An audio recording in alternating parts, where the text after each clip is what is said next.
Hey YouTube, what's up? This is the Reluctant Nabi back again. First, let me shout out to everybody. Hola, good way to the bang, vases los, bonjour, mes mi, kedu bawa ni konnichiwa, ni hao ni ama, sani bonani, jambo habaragani, assalamu alaikum, shalom, guten tag, guten abend, and bon dia. Alright, or, well, let's just leave it at that. This one, this one was sent to me by a scribe, right? And it's the narrative that I've been hitting on, it's something I've been saying for a minute. This is dedicated to those black women with the degree but don't need no man. All right. You got a degree that don't need no man. I kept saying that it's a trap. But it's a trap well laid for the black woman as they destroy the inner city, as they destroy the black community, as they splinter it apart, right? One of the other things that I realized is the significance of the destruction in the black community. The significance is so that there are no groups of good black men in the black community. So you don't have any critically thinking, historically based black men in the community. And let me tell you why this makes a difference. It's the black men that have critical thinking, not the thugs, not the wannabes, not the mama's boys. It's the black men that know how to risk. All right. And it's a black men that has a lot of other attributes that will allow them to survive as the rug keeps getting pulled off from under the feet of everybody. And trust me, Trump is elected, the rug is going to get pulled. Y'all say, why are some black men so giddy? Because the woman that has been hating us for so long gave us nothing but hate. The ones that shut down channels when people were trying to sound the warning. The ones that were stabbing dudes in the back when they was trying to talk to them and tell them out of love what was going on. Those women, the one that said the white man gave me my degree, he gave me my house, I don't need you, black man. Those women, right? The ones that raised us off so that we were serving everything but the Most High. The ones that had the black men stay was allowed to stay in the house and with the logic of the black men learn as I had learned the spirituality and to worship the one true Almighty instead of the demons, right? That everybody would have been doing better. Now imagine if we did things scripturally and each man had as many wives as he could take care of. Oh, but guess what? The wives also would be taken care of. Right? Now is every female dog for herself is because that's what black women are calling themselves now. Female dogs in heat. Every one of them for themselves. Right? And so, this woman, y'all won't hear it from a man. Y'all might need to see it, see what's happening when you get it from a woman. Right?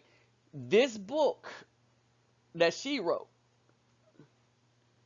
is a warning from a woman who does not worship the Most High, who did not listen to the Most High, who was like, it's my way or the highway, who was like, I'm a degree, I have this position, I have this, that, and the other. Right? This woman, she writes this book. And this is dedicated for the black women with the degrees that don't need no man, that's raising her children to be hellions, while the authorities are locking all your boys up, and while all your girls are being whored out, you're thinking, but I made it by myself? No, no one makes it by themselves in this country. You either work for the white man or you've been assisted by the white man. Period.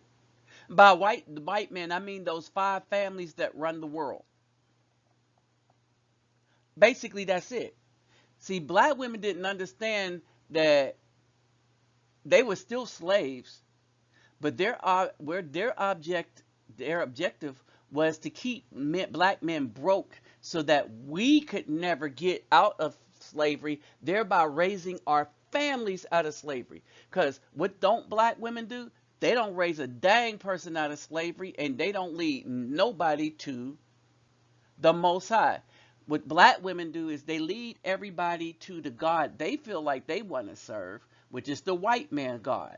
And for the demons that's running the 5 families, the Bilderberger family, all right, the black woman is also happy to lead their black people, their black minions, their little families, to their gods. And yes, I'm going to say it again. The Jesus thing is a demon. Oh, we all believed it. But some of us was studying and studying and studying and studying, and we was wondering, why didn't certain things make sense scripturally? Scriptura, you know? So I want you to pay attention to this, right? Her name, the author of this, his name is Elizabeth White, 55, unemployed, faking normal. And she says everybody is pretending. All right, and this is done by PBS. Oh, the last bastion of any kind of news that we have, right? So it's called 55 Unemployed and Faking It. One woman's story of barely scraping by PBS NewsHour. And so here's the clip of her interview. Hey, brothers and sisters, let's get those thumbs up, like, share, subscribe, and when you subscribe, click the notification bell.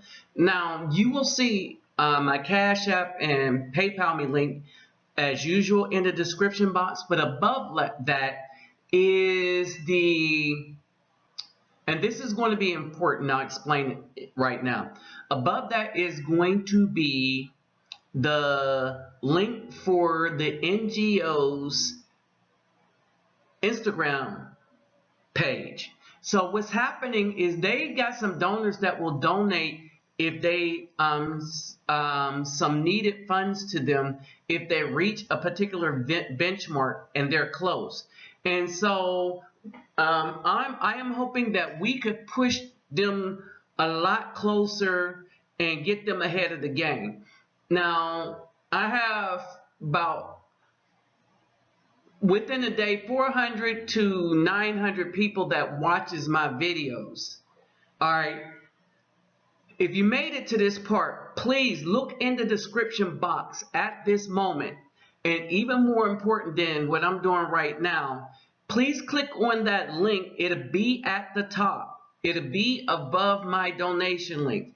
If you click on that link, please do that favor. Click on that link and subscribe to them. You don't have to say anything, write anything. You might want to take a look-see in what they're doing, but that's not it. You don't have to do much of anything else. They will get what they need if they meet that benchmark. And so let's try to help get them over the edge. Now, before you donate to me or anybody, you still take care of yourself and family first. But right now, that is very, very important. So if we can, let's subscribe to the Instagram. All right. So let's move it right along. Now, our economics correspondent Paul Salmon takes a look at what has become the new normal for many members of the aging middle class: financial fragility. It's part of his weekly series, Making Sense, which airs Thursdays on the NewsHour. And everybody this is affecting black women. And that's more. why you call the book Faking Normal. Right. Because there's a lot of pressure to seem like you are doing well. Elizabeth White is not doing terribly well. As she painfully chronicles in the book she's just self-published, 55, Unemployed, and Faking Normal. White's been on the edge of the financial cliff for years, even though you'd never know it from how she looks, or the Washington, D.C. townhouse she bought years ago, one she couldn't even dream of renting today. But you haven't been in a situation where you literally couldn't afford whatever it is, the condo fee or... Oh, absolutely, I have. I'm right now have to park outside because I'm in arrears on the condo fee. Right now. And she's refinanced to the hilt, taking in a boarder. Well, you haven't used food stamps. But I have. I've had to. It's been quite a comeuppance for someone with her background. I have a bachelor's from Oberlin. I have a master's in international studies from Johns Hopkins. I have a Harvard MBA. I worked at the World Bank, came in through a program where they recruited 5,000 people. They took 2 Americans out of that 25. I was one of the Americans. But ultimately, White decided to leave the bank to start her own business. I had a chain of stores, of decorative home stores. Really? Yes. I sold some of the things you see here, African-inspired products. I realized that there was an African-American market that wanted things in their home that reflected heritage and culture. If you wanted to give your little girl black raglandole, you couldn't easily find it. So I just curated that from all over. So I then bet the ranch that I could get this going. So I took a lot of my, not all of it, but I took a big chunk of my World Bank money to sort of fund this. Retirement savings. Savings. But it wasn't going, it was doing well, but I couldn't see my vendors of artists and producers were not going to be able to blow this out into a national chain. We're already struggling with volume. Did you sell your stores? No, closed it in the end. Just didn't work. But steady consulting work allowed White to maintain an upper middle class lifestyle for a while, until the crash of '08. Within 6 months, I went from, probably close to $200. $1,000 a year. Right, to 0. And after that, the jobs of the past were nowhere to be found.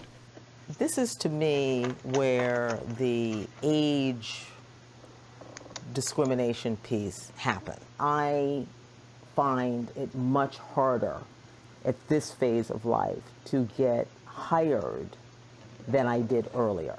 But you look so young, and I'm not just saying that to, flatter you or something. I mean, you surely can pass now. You're 62 or something? 63.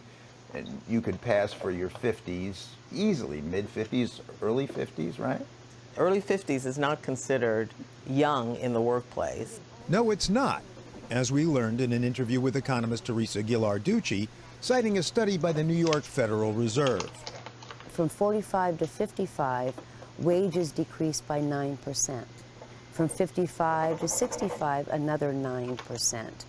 So this age earnings profile, where you kind of peak and then it flattens out and falls, that age of peaking is a lot younger than we ever thought. And that corresponds to age discrimination as measured in economic experiments by the likes of Joanna Leahy, who sent fake resumes to employers. The red dots show where on the resumes HR managers looked and for how long. And when does age discrimination start? Immediately. It starts at age 35.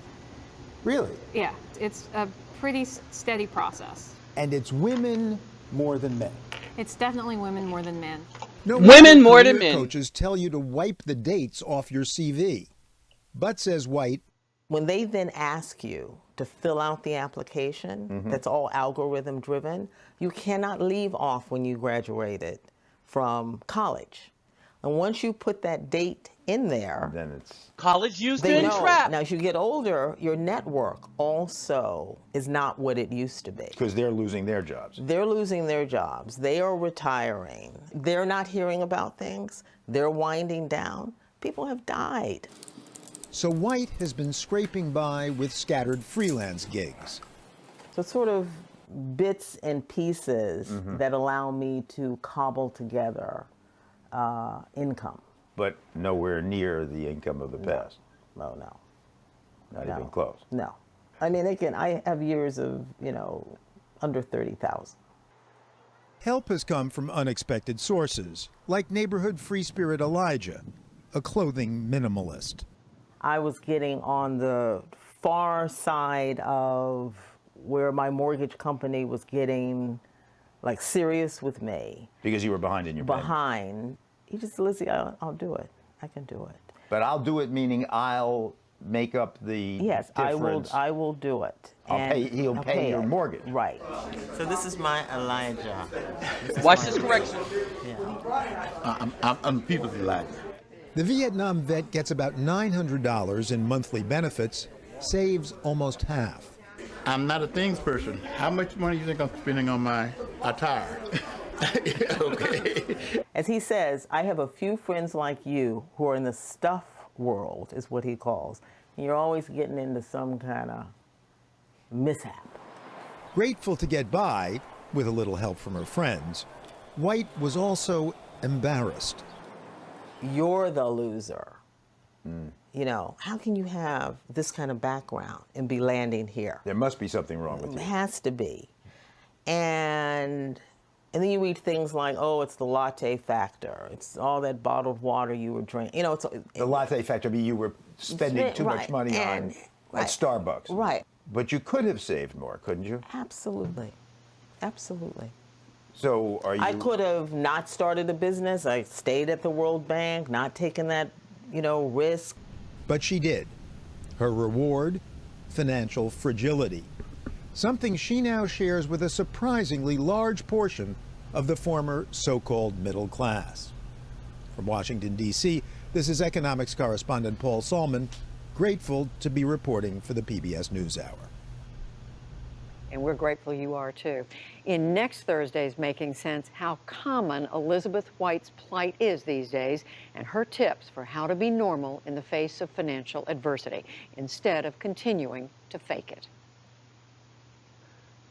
And I wanted to stop it here. J.P. Morgan Chase Bank of America and Wells Fargo earned more than $6 billion in overdraft fees.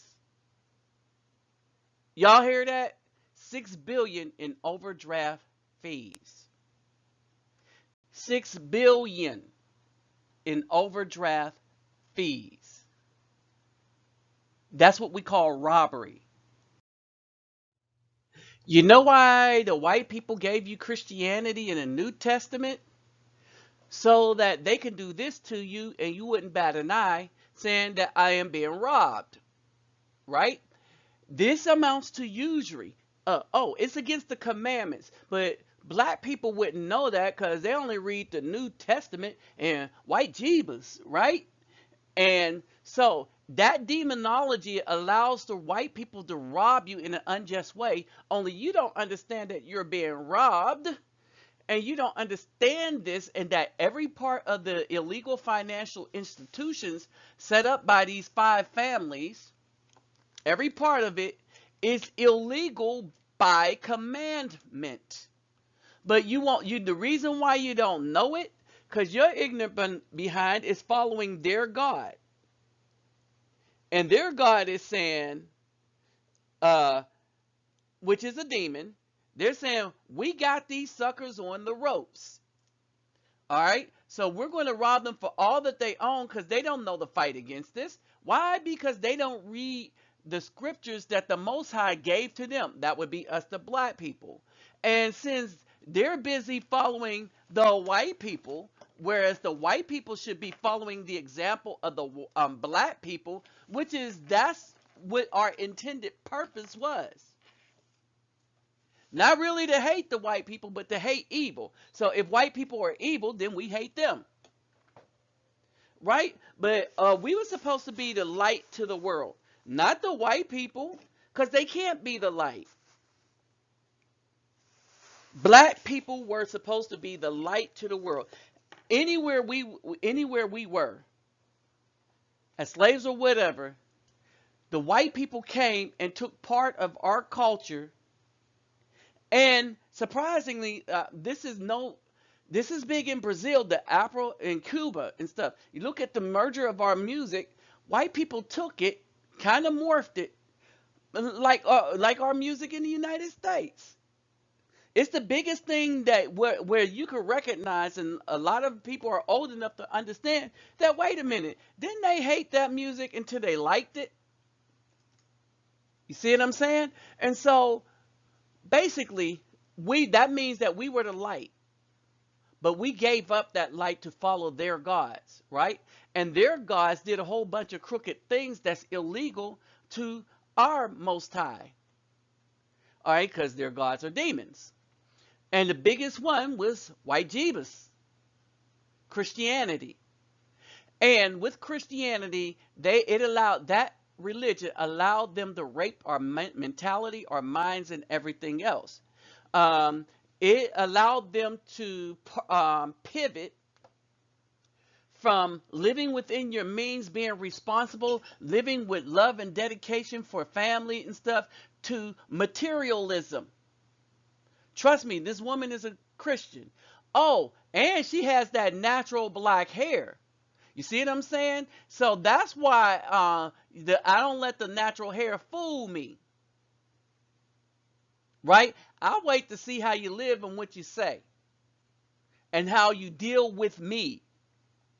Period.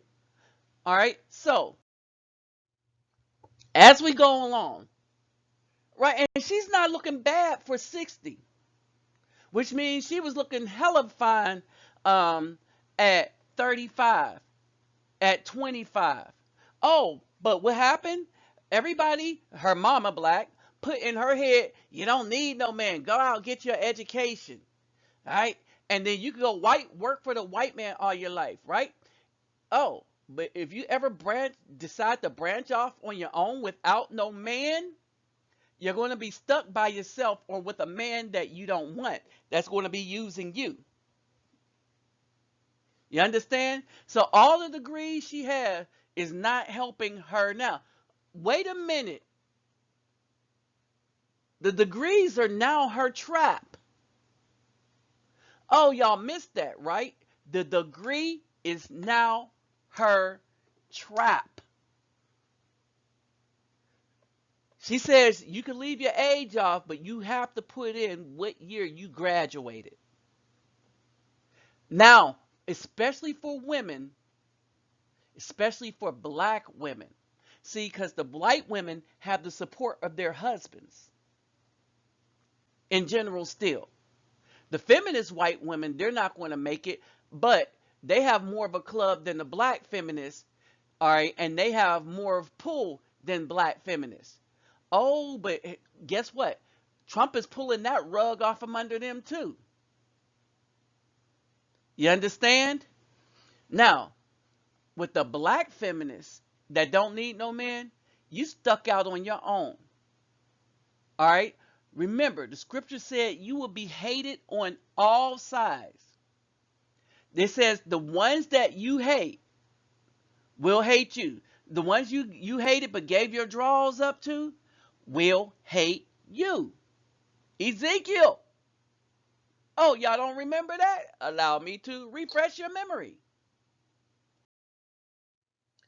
And so Ezekiel, just in case y'all forgot, and I shall put it into your wickedness and your whorings from the land of Mizraim,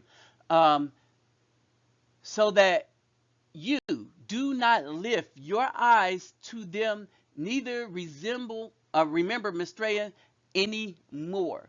For thus saith Master Yahweh, see, I am giving you into the hands of those whom you hate, into the hands of those whom you being turned in disgust. So remember, the ones that she's supposed to hate, all right, now she's giving her into the hands that to those who she's supposed to hate. They shall deal with you in hatred. They shall take away all you have worked for, and they shall leave you naked and bare. Sounds like what's happened to this woman.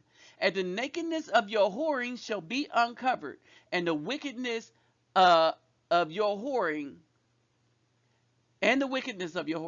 I do this because of your whoring after the Gentiles, because you have been defiled by their idols. You know that little degree that you hold up as a god, that's one of their idols. You idolize that degree. It's the first thing you throw up in a black man's face. We're the most educated because you made education an idol. It's not a tool, it's an idol. But you were brainwashed by the white man's education. All right, it's one thing to go to college to learn his ways, to learn a field. All right, trade school would have been better, but no, you went, understand this, you went there to lord it over your black man, black woman, and they're going to make you pay the price. Oh, no, not when you're 20, 35. Wait till you start hitting 40. And we don't want you. All right. Now, all that stuff is going to go by the wayside. Oh, and there's no safety net from the government. Oh, the time is come for everybody to pay the piper. All right. This woman was fine back in the day. All right. She could have had her good husband, but didn't want one. All right. So remember, this woman got into such dire strait that this Elijah, I want you to pay close attention to him. A minimalist. This is a dude that was a veteran of the Vietnam War. Understand something about this vet. He's living far worse conditions than what you see him in now. All right. And I want you to understand something. Because he has helped her, she wanted to claim ownership of him. This is my Elijah. And he said, no, home skillet. I am the people's Elijah. Black women don't seem to understand that us black men do not belong to you. You're supposed to belong to us. We belong to the Most High. But you keep getting it twisted. That's why you're going to stay behind in trouble. Now let me replay something. Bits and pieces that allow me to cobble together income. But nowhere near the income of the past. No. Not even close. No. I mean, I have years of, under 30,000. Help has come from unexpected sources, I can live well like under neighborhood free 30,000. spirit Elijah, a clothing minimalist. I was getting on the far side of where my mortgage company was getting, like, serious with me. Because you were behind in your payment. Behind. He just, Lizzie, I'll do it. I can do it. But I'll do it meaning I'll make up the Yes, difference. I will do it. He'll pay your mortgage. Right. So this is my Elijah. This is my Elijah. Yeah. I'm people's Elijah. The Vietnam vet gets about $900 in monthly benefits, saves almost half. I'm not a things person. How much money do you think I'm spending on my attire? Okay. As he says, I have a few friends like you who are in the stuff world, is what he calls.